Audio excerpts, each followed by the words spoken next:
نہیں بہت شکریہ.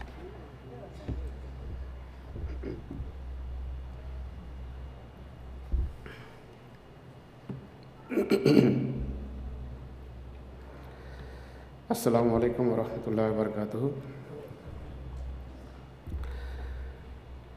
اشہد ان لا الہ الا اللہ وحدہ لا شریک لہ واشہد ان محمدا عبدہ ورسولہ. اما بعد فاعوذ باللہ من الشیطان الرجیم. بسم اللہ الرحمن الرحیم. الحمد للہ رب العالمین الرحمن الرحیم مالک یوم الدین.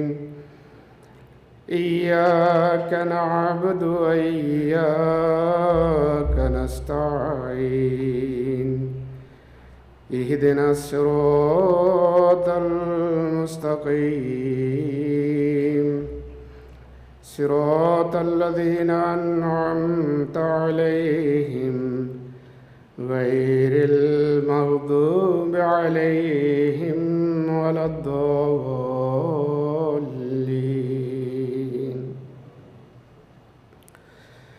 سبحان اللہ وبحمدہ سبحان اللہ العظیم.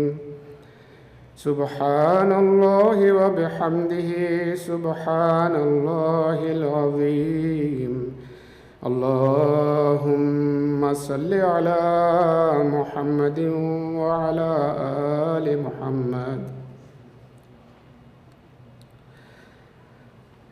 مکرم و محترم امیر صاحب احمدیہ مسلم جماعت بیلجیم، مکرم و محترم مربیان کرام، میرے پیارے بھائیوں اور بہنوں، السلام علیکم دوبارہ.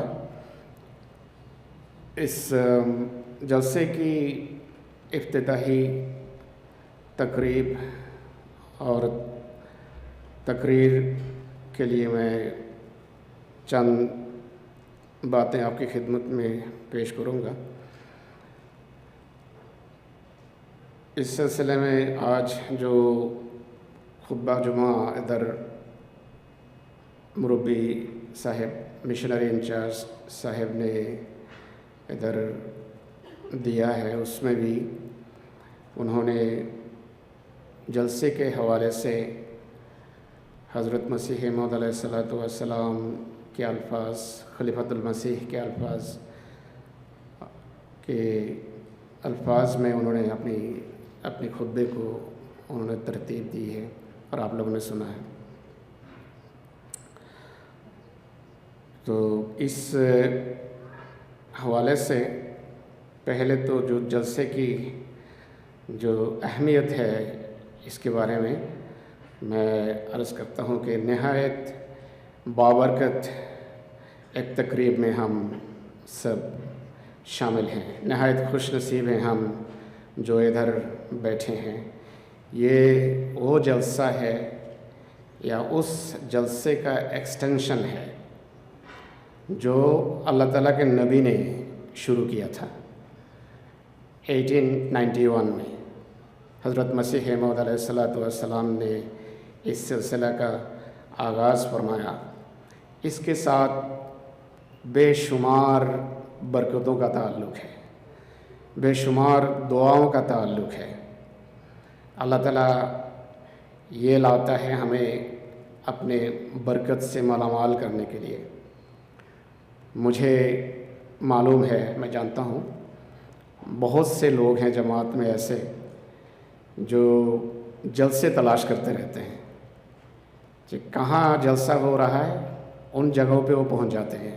کوشش کر کے پیسے خرچ کر کے شامل ہوتے ہیں، کیونکہ ان کو معلوم ہے کہ جہاں بھی جلسہ ہو، حضرت مسیح موعود علیہ الصلوۃ والسلام نے اللہ تعالیٰ کے حکم سے جس سلسلہ کا آغاز فرمایا ہے، یہ بے پناہ بے تحاشا برکات لے کے آتا ہے۔ تو اللہ تعالیٰ کو منوانے کا موقع ہے۔ یہ جو 3 دن ہے آپ لوگوں کو مل رہے ہیں ابھی سے شروع ہو کے، یہ اللہ کو منوانے کا موقع ہے، قبول کروانے کا موقع ہے۔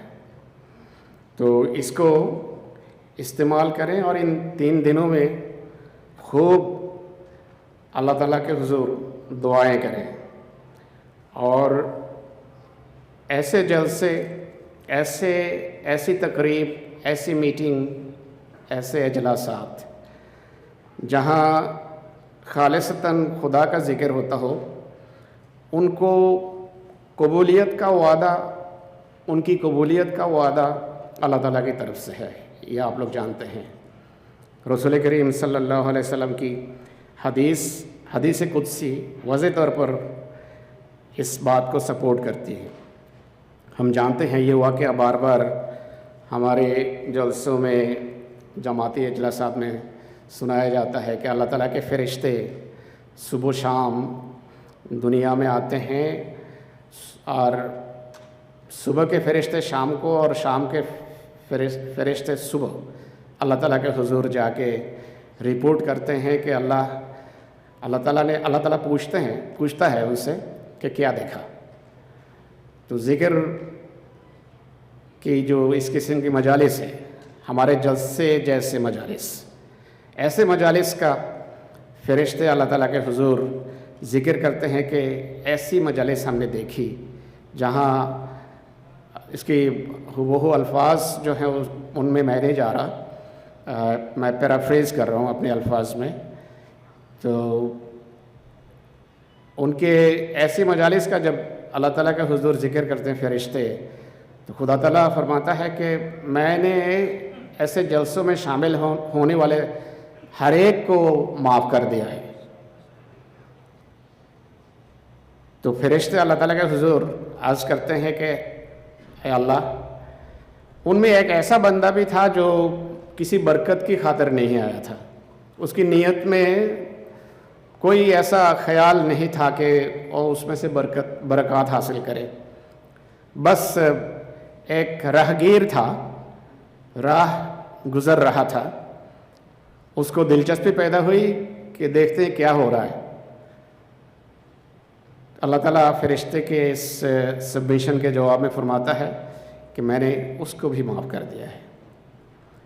تو ایسے جلسوں میں جو شامل ہوتے ہیں ان کے لیے معافی کے مواقع ہیں، رسول کریم صلی اللہ علیہ وسلم کے الفاظ کے مطابق، اور اس حدیث کے الفاظ ہے انہم قوم لا یشقا جلیسہم، کہ یہ جو اللہ تعالیٰ کے ذکر کی خاطر اکٹھے ہوتے ہیں، اس طرح ایسے اکٹھے ہونے والے، ان کے ساتھ جو بیٹھتا ہے، جو صرف اپنی کیوریوسٹی کی وجہ سے اس کو شوق ہوتا ہے کہ سنے تو صحیح کیا کہہ رہے ہیں، یہ جو کیوریوسٹی ہے، اللہ تعالیٰ فرماتا ہے کہ ایسے لوگوں کے ساتھ بیٹھنے والے بھی کمبخت نہیں رہتے، خوش قسمت ہوتے ہیں۔ تو بڑا موقع اللہ تعالیٰ نے دیا ہے ہمیں 3 دن، ان 3 دنوں کو استعمال کریں۔ ہم بے پناہ مشکلات ہیں ہماری زندگی میں، بہت گناہ ہیں، بہت خطا ہے، لیکن اللہ تعالیٰ کے حضور معافی مانگنے کا یہ ایک بہت اچھا موقع ہے۔ ہم انڈیویجولی کمزور ہیں، میں بھی کمزور ہوں، ہر ایک میں کوئی نہ کوئی کمی، خامی، خطا، غلطیاں ہیں، لیکن اللہ تعالیٰ نے اپنے مسیح سے وعدہ کیا ہے، اپنے رسول محمد صلی اللہ علیہ وسلم سے وعدہ کیا ہے کہ ایسے کمزور بندے جب خالص نیت لے کے اکٹھے ہوتے ہیں کہ میری معافی حاصل کریں، میں ان کے ساتھ بیٹھنے والے جو بے دین ہے اس کو بھی معاف کر دیتا ہوں۔ تو یہ ایک بہت خوبصورت موقع ہے، اس کو استعمال کریں۔ حضرت خلیفۃ المسیح ثانی رضی اللہ عنہ کے کچھ ارشادات میں سے میں آپ کی خدمت میں پیش کروں گا۔ جلسے کے متعلق حضور فرماتے ہیں، اول تو جماعت کے جو جلسے ہوتے ہیں ان میں سب کو آنا چاہیے۔ خلیفۃ المسیح رابع خامس ایدہ اللہ تعالیٰ بن عزیز نے کئی دفعہ جلسے سالانہ میں بھی یہ فرمایا ہے کہ بہت سے احباب ہیں جماعت کے جو جلسے کے دنوں میں بھی نہیں آتے، اپنے کاروبار میں لگے رہتے ہیں یا جو دنیاوی اشغال ہیں، شغل ہیں، کام ہیں، ان کو ترجیح دیتے رہتے ہیں۔ اللہ تعالیٰ کے مسیح نے جو جلسے کا ابتدا فرمایا ہے ان پر، تو حضور فرماتے ہیں کہ تو سب کو آنا چاہیے۔ حضور فرماتے ہیں، میں جانتا ہوں کہ سب لوگ نہیں آ سکتے، جو پہنچ سکتے ہیں انہیں یاد رکھنا چاہیے۔ جلسے کی اہمیت کے بارے میں حوالے سے وہ فرما رہے ہیں کہ میں جانتا ہوں سب لوگ نہیں آ سکتے، جو پہنچ سکتے ہیں انہیں یاد رکھنا چاہیے کہ ساری جماعت کی طرف سے ان پر ایک ذمہ داری ہے جسے ادا کرنے کی کوشش ان کا اولین فرض ہے۔ جبکہ ساری جماعت اس موقع پر نہیں پہنچ سکتی تو ہر علاقے کے مردوں، سنیں فقرا، ہر علاقے کے مردوں، عورتوں اور بچوں میں سلسلہ کی روح کو زندہ رکھنے کے لیے جو پہنچ سکتے ہیں انہیں 100 کام کا حرج کر کے بھی آنا چاہیے۔ تو جو لوگ آپ کے علاقے سے نہیں آئے جلسے میں، آپ لوگ جانتے ہیں اپنے اپنے علاقے کے ممبران کو، تو ان میں بھی دلچسپی پیدا کریں، فون کریں جو نہیں آئے۔ فرمایا کہ 100 کام کا حرج کر کے بھی آنا چاہیے، ان کا آنا دوسروں کے نہ آ سکنے کے نقصان کا ازالہ کر دے۔ دنیا میں بہت سے لوگ ایسے ہوتے ہیں جو ترقی کے شروع ہونے پر سست ہو جاتے ہیں۔ ترقی ہم دیکھ رہے ہیں کس طرح ادھر ترقی ہو رہی ہے، یہ اس کے شاہد آپ لوگ ہیں، گواہ آپ لوگ ہیں۔ حضور فرماتے ہیں کہ جب اس طرح ترقی اللہ تعالیٰ دیتا ہے تو عمومی جو ٹرینڈ ہے لوگ سست ہو جاتے ہیں، کمزور ہو جاتے ہیں۔ تو حضور فرما رہے ہیں کہ ایسا نہ ہونے دیں۔ لوگ ایسے ہوتے ہیں جو ترقی کے شروع ہونے پر سست ہو جاتے ہیں اور سمجھتے ہیں کہ اب جماعت بہت ہو گئی ہے۔ فرمایا ایسے لوگوں کو میں بتا دینا چاہتا ہوں کہ ہر وہ شخص جس کے لیے جلسہ سالانہ کے موقع پر قادیان کا ذکر فرما رہے ہیں، تو یہ ہر جگہ کے لیے صحیح ہے۔ خلیفہ کا قول ہر زمانے کے لیے، ہر جگہ کے لیے۔ فرمایا کہ جس کے لیے جلسہ سالانہ کے موقع پر قادیان پہنچنا ممکن ہے، اگر یہاں آنے میں کوتاہی کرتا ہے تو اس کا لازمی اثر اس کے ہمسایوں اور اس کی اولاد پر پڑے گا۔ تو جو نہیں آتا جس علاقے سے، وہ اس علاقے کا اور اپنے اولاد کا نقصان کرتا ہے۔ غرض جو باپ جلسہ پر آتے ہیں وہ اپنی اولاد کے دل میں بھی یہاں آنے کی تحریک پیدا کر دیتے ہیں۔ تو جلسے میں شمولیت کی برکت حضور فرما رہے ہیں۔ لیکن کچھ لوگ، ایک دوسرا پہلو بھی ہے، جو لوگ آتے ہیں ان کی کیا کیفیت ہے۔ مثلا جو شامل ہیں، ہم میں بعض کی کیفیت حضور پیش فرما رہے ہیں۔ لیکن کچھ لوگ رسماً آ جاتے ہیں۔ کچھ لوگ تو فرمایا کہ رسمی طور پر جلسے میں شامل ہوتے ہیں، بس دوستوں کو چاہیے کہ جب وہ جلسے پر آئیں تو یہ اقرار کر کے آیا کریں کہ ہم محض رسم پوری کرنے نہیں چلے، بلکہ ہم وہاں خدا کا ذکر کریں گے۔ جو جماعت میں بیٹھیں گے، جب جماعت میں بیٹھیں گے تب بھی اس کا ذکر کریں گے، اور جب علیحدہ ہوں گے تب بھی اس کا ذکر کریں گے۔ یہ ایک عام ٹینڈنسی ہے۔ حضور کئی دفعہ جلسے کے اجلاسات میں ہی اس کا ذکر کرتے ہیں کہ بعض لوگ ادھر آتے ہیں، خوش گپیوں میں ٹائم ضائع کر دیتے ہیں، دوستوں سے ملتے ہیں، احباب سے ملتے ہیں، بازار میں پھرتے رہتے ہیں اور جلسے سے فائدہ نہیں اٹھاتے۔ تو حضور فرما رہے ہیں کہ ہم جلسے کے دنوں میں اللہ تعالیٰ کے ذکر میں جب ادھر بیٹھتے ہیں اس وقت بھی ذکر کریں گے، جب ادھر اس جگہ سے باہر جائیں گے وہاں بھی ہم خدا تعالیٰ کا ذکر کریں گے۔ جماعتی ذکر ہمیشہ مجلس میں ہوتا ہے، بس بچے بھی اور نوجوان بھی اور بوڑھے بھی اور ادھیڑ عمر کے لوگ بھی جو بھی کوشش کریں اپنے اپنے ظرف اور اپنے اپنے مجاہدہ اور اپنی اپنی استعداد کے مطابق اللہ تعالیٰ کی برکات اور اس کے فضلوں سے حصہ لے سکتے ہیں۔ اور جلسہ سالانہ کا ایام چونکہ خصوصیت کے ساتھ برکات اور انوار کے نزول کے دن ہے، اس لیے احباب کو چاہیے کہ وہ ان ایام کی برکات سے مستفید ہونے کی کوشش کریں۔ دیکھیں، جو شروع میں نے بتایا کہ ایسے جلسے جہاں ہم جیسے بے شک کمزور لوگ شامل ہیں، لیکن اللہ کے رسول محمد صلی اللہ علیہ وسلم نے اور مسیح موعود علیہ السلام نے نیز مصلح موعود جو نبیوں کے مقام رکھتے تھے، انہوں نے خود فرمایا کہ یہ جلسے کے ایام خاص طور پر برکات کے ایام ہیں، جلسے کے دن برکات کے دن ہیں، ان سے فائدہ اٹھانے کی مکمل کوشش کرنی چاہیے۔ کس طرح؟ جب ادھر بیٹھے ہیں اس وقت بھی ذکر کریں، جب باہر جائیں پھر بھی ذکر کریں۔ اللہ نے باہر جا کے ساری نیکی اور روحانیت جو ادھر حاصل کی ہے اس کو چھوڑ کے نہ جائیں۔ حضرت مسیح موعود علیہ السلام کے کچھ فقرات پڑھتا ہوں۔ حضور نے فرمایا، اس جلسے کو معمولی انسانی جلسوں کی طرح خیال نہ کریں، یہ وہ امر ہے جس کی خالص تائید حق اور اعلاء کلمہ اسلام پر بنیاد ہے۔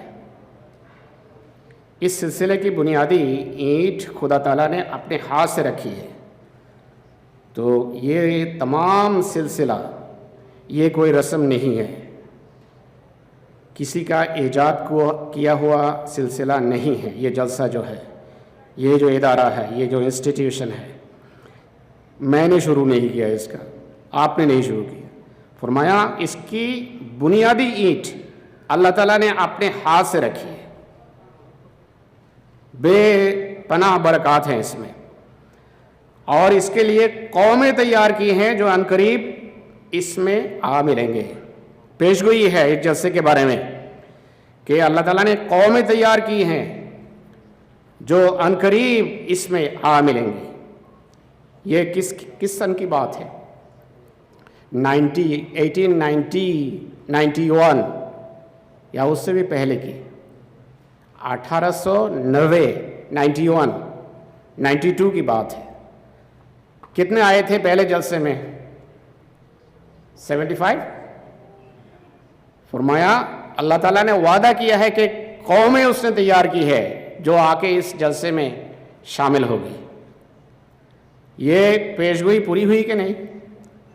اس وقت جو لوگ تھے حضور کے سامنے چند ایک تھے، لیکن اب اللہ تعالیٰ کے فضل سے ہم گواہ ہیں، آپ لوگ جو ادھر شامل ہیں وہ گواہ ہیں کہ 1890s میں اللہ تعالیٰ نے جو حضرت مسیح موعود علیہ السلام سے وعدہ فرمایا کہ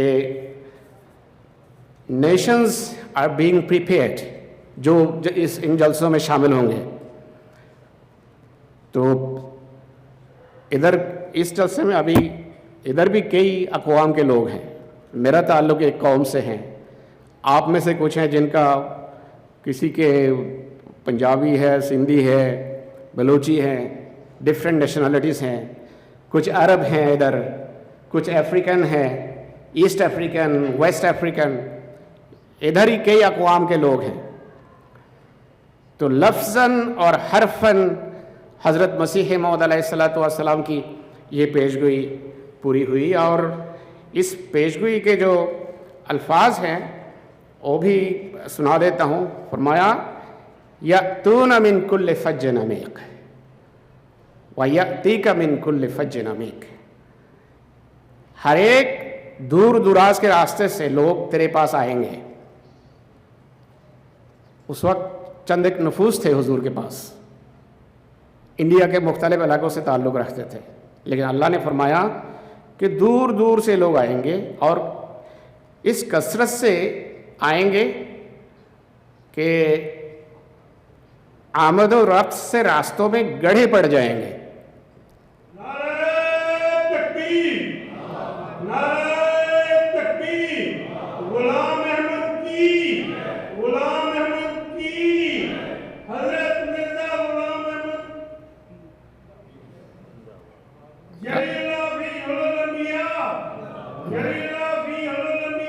زندہ باد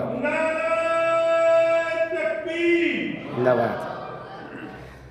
اس کثرت سے آئیں گے کہ راستے میں گڑھے پڑ جائیں گے. یہ اللہ تعالیٰ نے حضرت مسیح موعود علیہ السلام کو ان کی نہایت کمزوری کے ایام میں یہ خبر دی تھی. ساری دنیا کوشش کر رہی تھی کہ یہ جو دعویٰ کرنے والے ہیں ان کو ہم ابھی ختم کر دیں گے، اور اللہ نے فرمایا ایسا تو ہرگز نہیں ہوگا، بلکہ جوک در جوک لوگ تیرے پاس آئیں گے.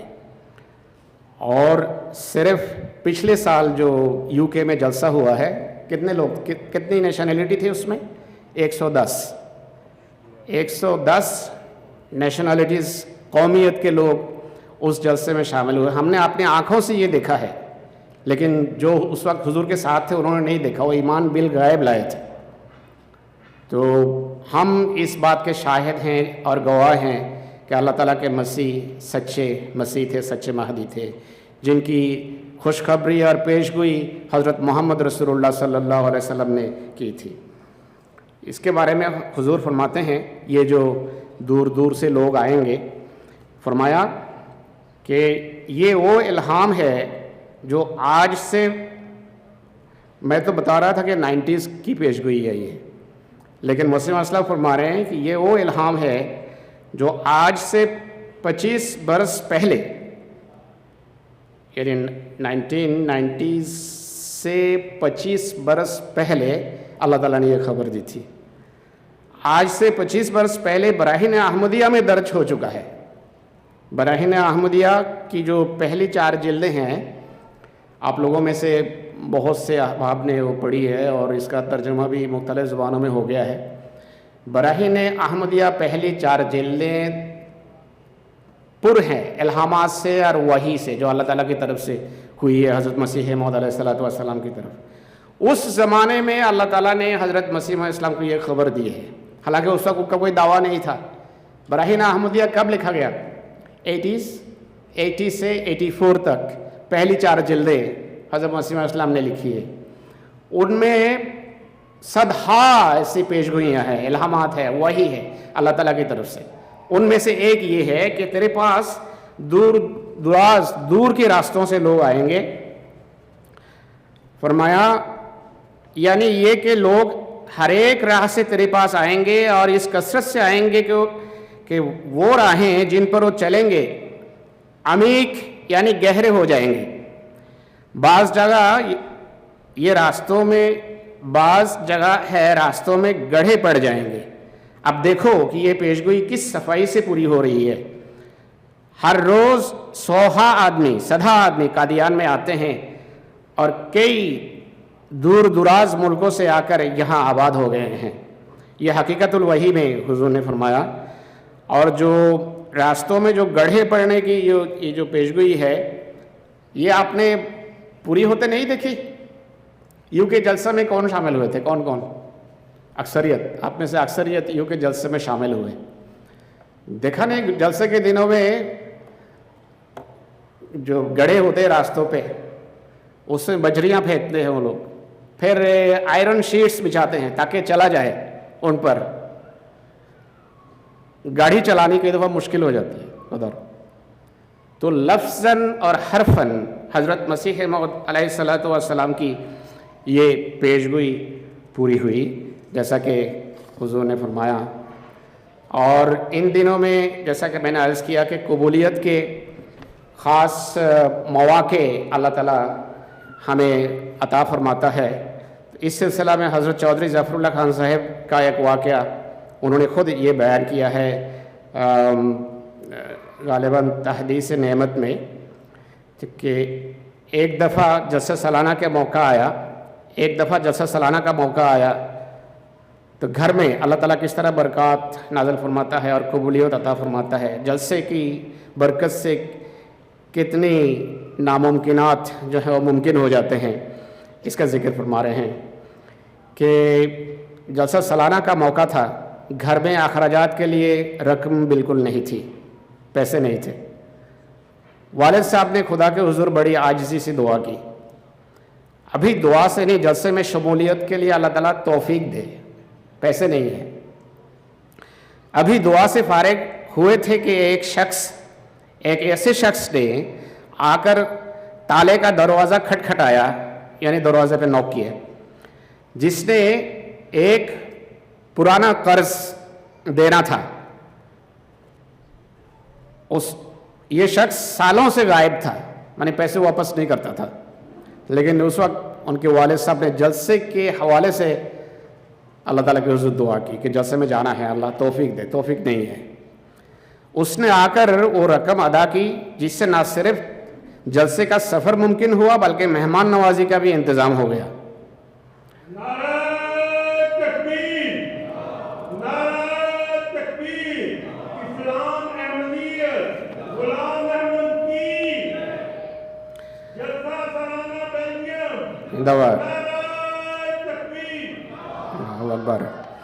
حضرت خلیفۃ المسیح الخامس ایدہ اللہ تعالیٰ بنصر العزیز بھی اس قسم کے واقعہ جلسوں میں سناتے ہیں۔ حضور فرماتے ہیں کہ جلسہ سالانہ کے دنوں میں حضرت مسیح موعود علیہ السلام کی دعاؤں اور خلافت کی برکت سے کثرت کے ساتھ بیماروں کو شفا نصیب ہوتی ہے، ہو رہی ہے۔ فرمایا جلسے کے دنوں میں لوگ خاص طور پر دعاؤں کے لیے لکھتے ہیں اور خود بھی تضرع کرتے ہیں۔ کتنے ہی ایسے خطوط آتے ہیں جن میں لوگ بیان کرتے ہیں کہ وہ جلسے کے دنوں میں ایسی لا علاج بیماریوں میں مبتلا تھے کہ بظاہر بچنے کی کوئی امید نہ تھی۔ جلسے کی برکت یاد رکھیں، یہ بظاہر بچنے کی کوئی امید نہ تھی، لیکن جلسے کے ماحول، وہاں کی اجتماعی دعاؤں اور خلیفہ وقت کی دعا کی برکت سے خدا تعالیٰ نے انہیں معجزانہ طور پر نئی زندگی عطا فرمائی۔ تو ہم میں بہت سے لوگ ہیں جو بیمار ہیں، ایسی ٹرمینل النس ہیں بہت سے لوگوں کے، اور آج بھی میں ایسے بعض لوگوں سے ملا ہوں ادھر جو کہ بہت بیمار ہیں، اور امیر صاحب بھی ساتھ تھے۔ تو ایسے شاندار مواقع اور مومنٹس مہیا ہیں آج، کل، پرسوں، یہ 3 دن۔ ان 3 دنوں میں بہت دعائیں کریں، اپنی بیماریوں کے حوالے سے اللہ تعالیٰ سے کہیں کہ اللہ تیرے مسیح نے یہ فرمایا، تیرے خلیفہ نے یہ فرمایا کہ تو ان دنوں میں خاص شفا کا بھی انتظام فرماتا ہے، تو میری یہ حالت ہے، تیرے حضور میری یہ استدعا ہے، میری یہ التجا ہے کہ مجھے شفا عطا کر۔ تو حضور فرماتے ہیں کہ ان دنوں میں قبولیت کے مواقع ہیں، لیکن سب سے بہترین دعا جو ہے وہ شفا یابی کے لیے تو لازماً کریں، لیکن سب سے اچھی دعا کون سی ہے؟ اللہ تعالیٰ سے اللہ کو مانگیں کہ اللہ تیری دیدار نصیب ہو، تیری ملاقات نصیب ہو، میرا روحانی تجربہ ہو کہ میرا مولا ہے اور میری دعائیں وہ سنتا ہے، مجھے تیری قربت سے نواز۔ اللہم انی اسألک حبک و حب من یحبک، یہ دعا رسول کریم صلی اللہ علیہ وسلم نے سکھائی ہے کہ سب سے اس دعا کے بارے میں رسول کریم صلی اللہ علیہ وسلم نے فرمایا کہ یہ میرے بھائی داؤد کی دعا ہے۔ کون سی؟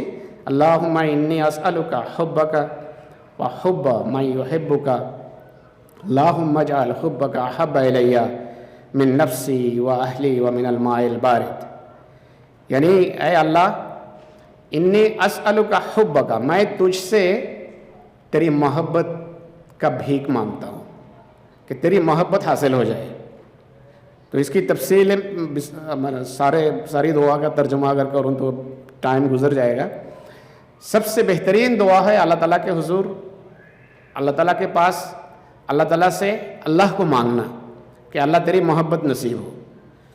تو ان دنوں میں یہ دعا زیادہ قبول ہوتی ہے، کیونکہ یہ خدا تعالیٰ کے حضور سب سے زیادہ، حضور نے فرمایا کہ یہ دعا میرے بھائی داؤد کی یہ دعا مجھے بہت زیادہ پسند ہے، تو یہ اس موقع کا سب سے بہترین استعمال ہے۔ اور جلسے کے مقاصد کے حوالے سے تو مربی صاحب نے کچھ بتا دیا ہے، تو پھر مسیح علیہ السلام کا ایک دو فکر حضور کی میں پڑھ دیتا ہوں۔ جلسے کے مقاصد کے بارے میں حضور نے فرمایا کہ جلسے کا مقصد ہے تقویٰ کی باریک راہوں پر ہمیں چلانا، تقویٰ سکھانا، تقویٰ سے ہمیں مزین کرنا۔ تقویٰ کی باریک راہوں پر چلو اور یاد رکھو کہ جو شخص خدا تعالیٰ سے ڈرتا ہے اور تقویٰ اختیار کرتا ہے، خدا تعالیٰ اس کا متکفل ہو جاتا ہے۔ جو شخص تقویٰ اختیار کرتا ہے اور خدا تعالیٰ سے ڈرتا ہے، خدا اس کا متکفل ہو جاتا ہے۔ تو تقویٰ اگر کوئی اختیار کرے تو اس کی باقی چیزوں کی ذمہ داری اللہ تعالیٰ لے لیتا ہے، یہ اس کا حضور فرما رہے ہیں، اور اس کو ہر ایک تنگی سے نجات دیتا ہے۔ جو تقویٰ اختیار کرتا ہے، اللہ تعالیٰ اس کو ہر ایک تکلیف، تنگی، بیماری، پریشانی ان سے نجات دیتا ہے۔ پس تم اپنے دلوں کو پاک کرو اور خدا تعالیٰ کی محبت سے اپنے اندر ایک نیا انقلاب پیدا کرو۔ کشتی نوح میں حضور نے یہ فرمایا تقویٰ کے یہ معنی نہیں ہے کہ انسان صرف یہی سمجھے کہ میں نے زنا نہیں کیا، چوری نہیں کی، خون نہیں کیا، بلکہ تقویٰ کے معنی ہے، تقویٰ کے حقیقی معنی یہ ہے کہ انسان ادنا اخلاق سے نکل کر اعلیٰ اخلاق میں داخل ہو، یعنی اپنے اخلاق کو خوبصورت کرنا ہے۔ اب اخلاق کا مضمون بھی اس کے بارے میں ایک دو باتیں عرض کر دیتا۔ اخلاق عام مطلب لوگوں سے خلق سے پیش آنا، اچھے سلوک کرنا، مروت کی باتیں آج سنی آپ نے خطبے میں، حضور نے آج جو خطبہ فرمایا، ارشاد فرمایا، اس میں سارے اخلاق کی باتیں ہیں کہ لوگوں سے نرمی، لوگوں سے پیار، ہمدردی کا برتاؤ کرنا، پیار سے پیش آنا، سختی سے باز آنا، اور لوگوں کو دیتے رہنا، دونوں ہاتھوں سے لوگوں کو دینا۔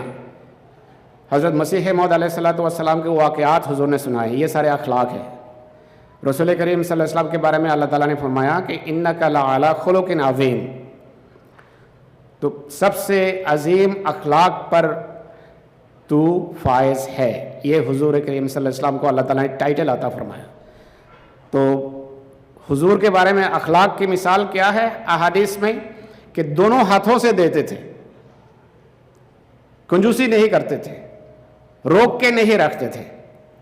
مسیح علیہ السلام کے صندوق میں جو پیسے ہوتے تھے، کوئی مانگنے آیا، آج کے خطبے میں آپ لوگوں نے اکثر نے خطبہ سنا ہے، کوئی مانگنے آیا نکال کے سب کچھ دے دیا، کسی کو کہا کہ اور لے لو، اس نے کہا نہیں حضور آپ نے جو دے دیا ضرورت سے بہت زیادہ ہے۔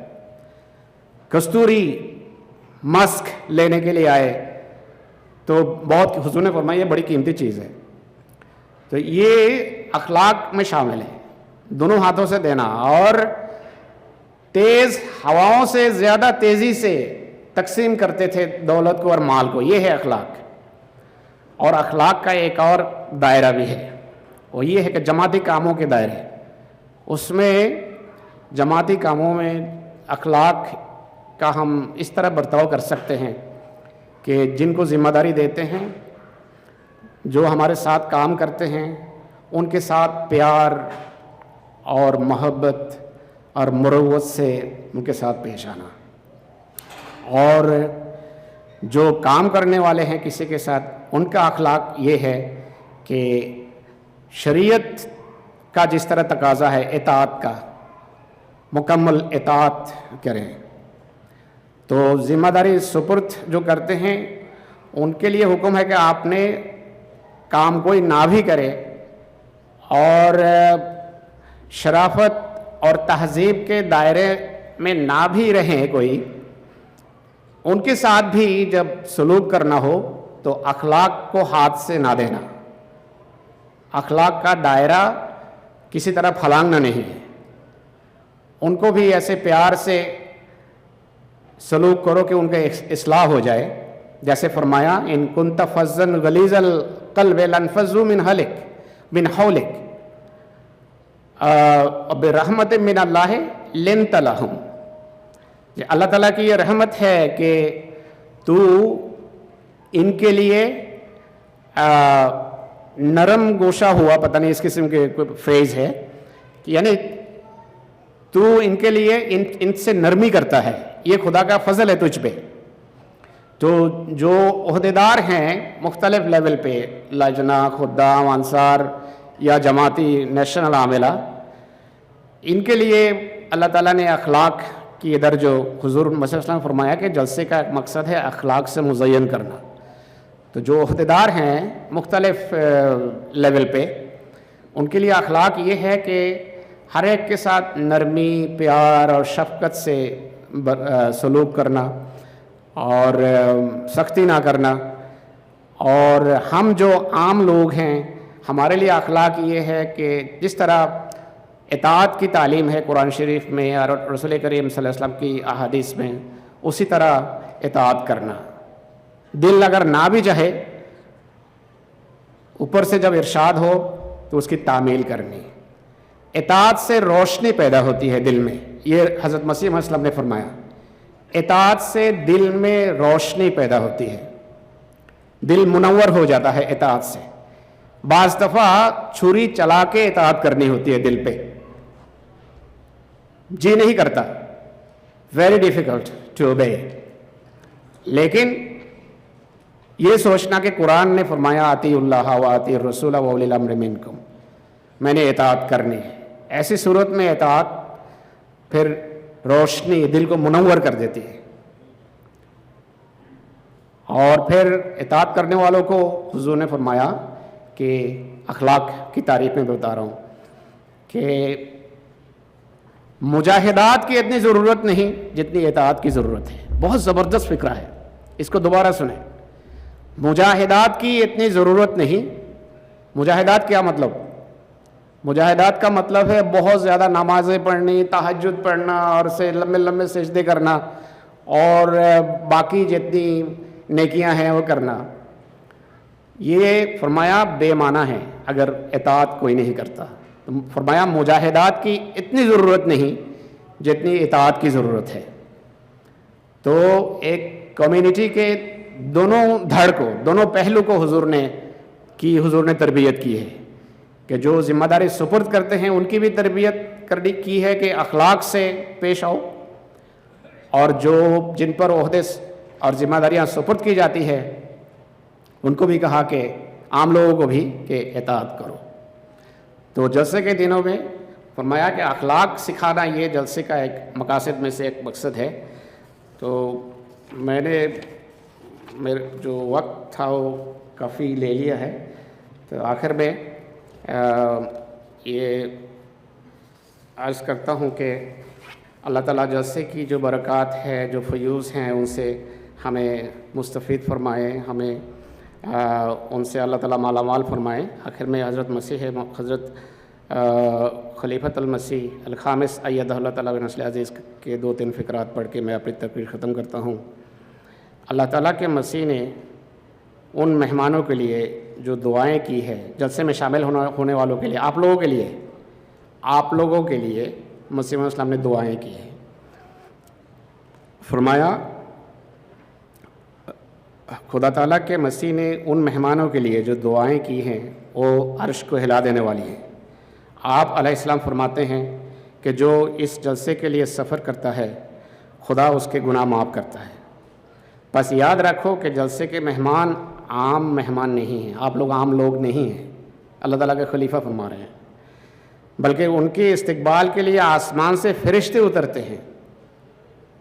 فرمایا ان کے استقبال کے لیے آسمان سے فرشتے اترتے ہیں اور ان کے پاؤں کے نیچے اپنے پر بچھاتے ہیں فرشتے۔ جب ایک خادم کسی مہمان کو پانی کا گلاس دیتا ہے، دوبارہ سنیں جو پانی ادھر پلا رہے ہیں لوگوں کو، جب ایک خادم کسی مہمان کو پانی کا گلاس دیتا ہے یا اس کے جوتے سیدھے کرتا ہے تو وہ اصل میں فرشتوں کے کام میں ہاتھ بٹاتا ہے۔ تو کتنی شاندار تقریب میں ہم شامل ہیں اللہ تعالیٰ کے فضل سے۔ اللہ تعالیٰ کرے کہ ہمیں ساری جلسے کی جو برکات ہیں وہ نصیب ہوں، جو مسیح اسلام سے اللہ تعالیٰ کے جو وعدے ہیں وہ ہمارے حق میں اللہ تعالیٰ قبول فرمائے۔